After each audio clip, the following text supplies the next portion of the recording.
दृष्टि ने गुस्से से कहा। आज काम पर पहुंचने पर दृष्टि पहली थी जिसे पता चला कि तिजोरी में से किंग ऑफ द वर्ल्ड गायब हो गया था। अपने सदमे के क्षण के बावजूद उसने तुरंत सारे सीसीटीवी कैमरों को देखने का तर्कसंगत निर्णय लिया। हालांकि उसने पाया कि कंपनी के सभी सीसीटीवी कैमरास पिछली रात को जानबूझकर बंद कर दिए गए थे। इसके अलावा बिजली के कमरे में से बिजली के तार भी कुछ समय के लिए काट दिए गए थे। ऐसा लग रहा था जैसे किसी ने इस डकैती की योजना पहले से ही बना ली हो। लेकिन किसने? आखिर किसने पहले से ही योजना बनाकर किंग ऑफ द वर्ल्ड को गायब किया होगा? क्या इस चोरी के कारण अब दृष्टि का नाम मिट्टी में मिल जाएगा, या शिवम उसके नाम पर उछला कीचड़ साफ कर देगा?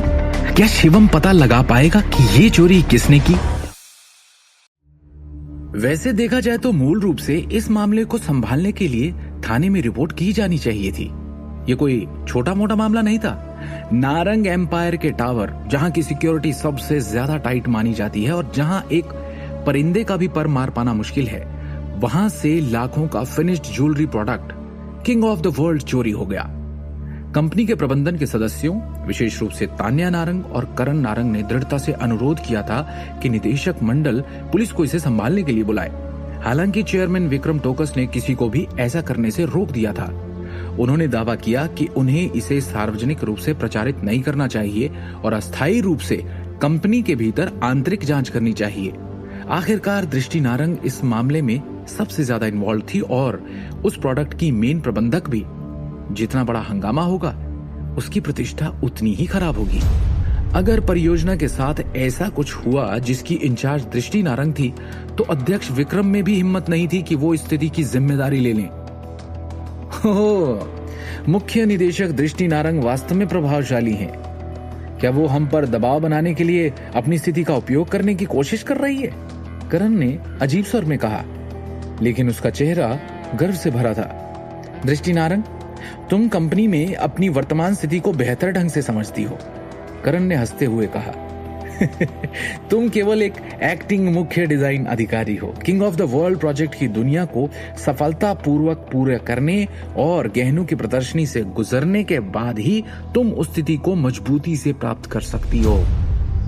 करण नारंग ने आक्रामक रूप से कहा, लेकिन वर्तमान स्थिति को देखें तो न केवल तुम king of the world project को सफलतापूर्वक पूरा करने में विफल रही, बल्कि तुमने दुर्लभ गहने भी खो दिए जिनकी कीमत लाखों से भी अधिक थी। इसके अलावा गहनों की प्रदर्शनी कल आयोजित होने जा रही है, जिसका मुख्य आकर्षण वही किंग ऑफ द वर्ल्ड था। इतनी बड़ी लापरवाही का इस कंपनी को कैसे स्पष्टीकरण दोगी तुम दृष्टि? क्या तुमने सच में सोचा था कि तुम मुख्य डिजाइन अधिकारी की स्थिति को इतनी आसानी से सुरक्षित कर सकती हो? दृष्टि ने अपने होठों को कसकर काटा, लेकिन चाहकर भी करण की बात का खंडन नहीं कर सकी। ऊपरी तौर पे वो मजबूत दिख रही थी, लेकिन उसकी आंखों में दर्द छिपा था। वो हमेशा एक छोटी कर्मचारी रही है और अपने लक्ष्य तक पहुंचने के लिए उसने बहुत मेहनत की है। अपनी प्रेरणा और रचनात्मकता के माध्यम से उसने अंततः कंपनी के उच्च अधिकारी के रूप में पहचान प्राप्त की और उसे एक्टिंग निदेशक के रूप में पदोन्नत किया गया। आखिरकार उसे अपने पैरों पर खड़ा होने का और खुद के लिए एक नाम बनाने का मौका मिला। इन पिछले दिनों और रातों की कड़ी मेहनत करने के बाद उसने आखिरकार अपना पहला उत्पाद पूरा कर लिया था, लेकिन जिस काम में उसने अपना सारा खून, पसीना और आंसू बहाए थे, वो कल प्रकाशित होने वाली थी और ठीक उसके पहले किसी ने उसकी चोरी कर ली।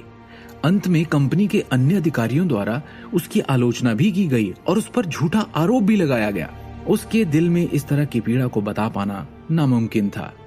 इसे सबसे असहनीय चीज भी माना जा सकता है जिसका सामना दृष्टि नारंग ने अपने जीवन में किया था। इसके अलावा उसके पास शिकायत करने के लिए कुछ और नहीं था और वो केवल इन अधिकारियों के अनुचित आरोपों को बस सहन ही कर सकती थी।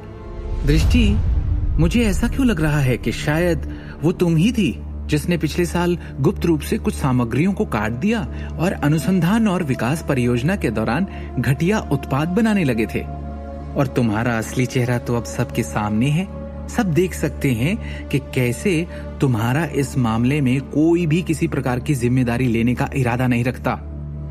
मैं अब निश्चित ही ये मान सकती हूँ कि तुमने गहनों के तैयार उत्पाद को छिपाने की कोशिश की और उद्देश्यपूर्ण रूप से घोषणा की कि किसी और ने इसे चुरा लिया है। आखिरकार तुम्हारे और तुम्हारे इस नाकारा पति के अलावा किसी और ने किंग ऑफ द वर्ल्ड के वास्तविक अंतिम उत्पाद को नहीं देखा था। तान्या अचानक अपनी सीट से उठ खड़ी हुई और एक ठंडी मुस्कान के साथ कहा।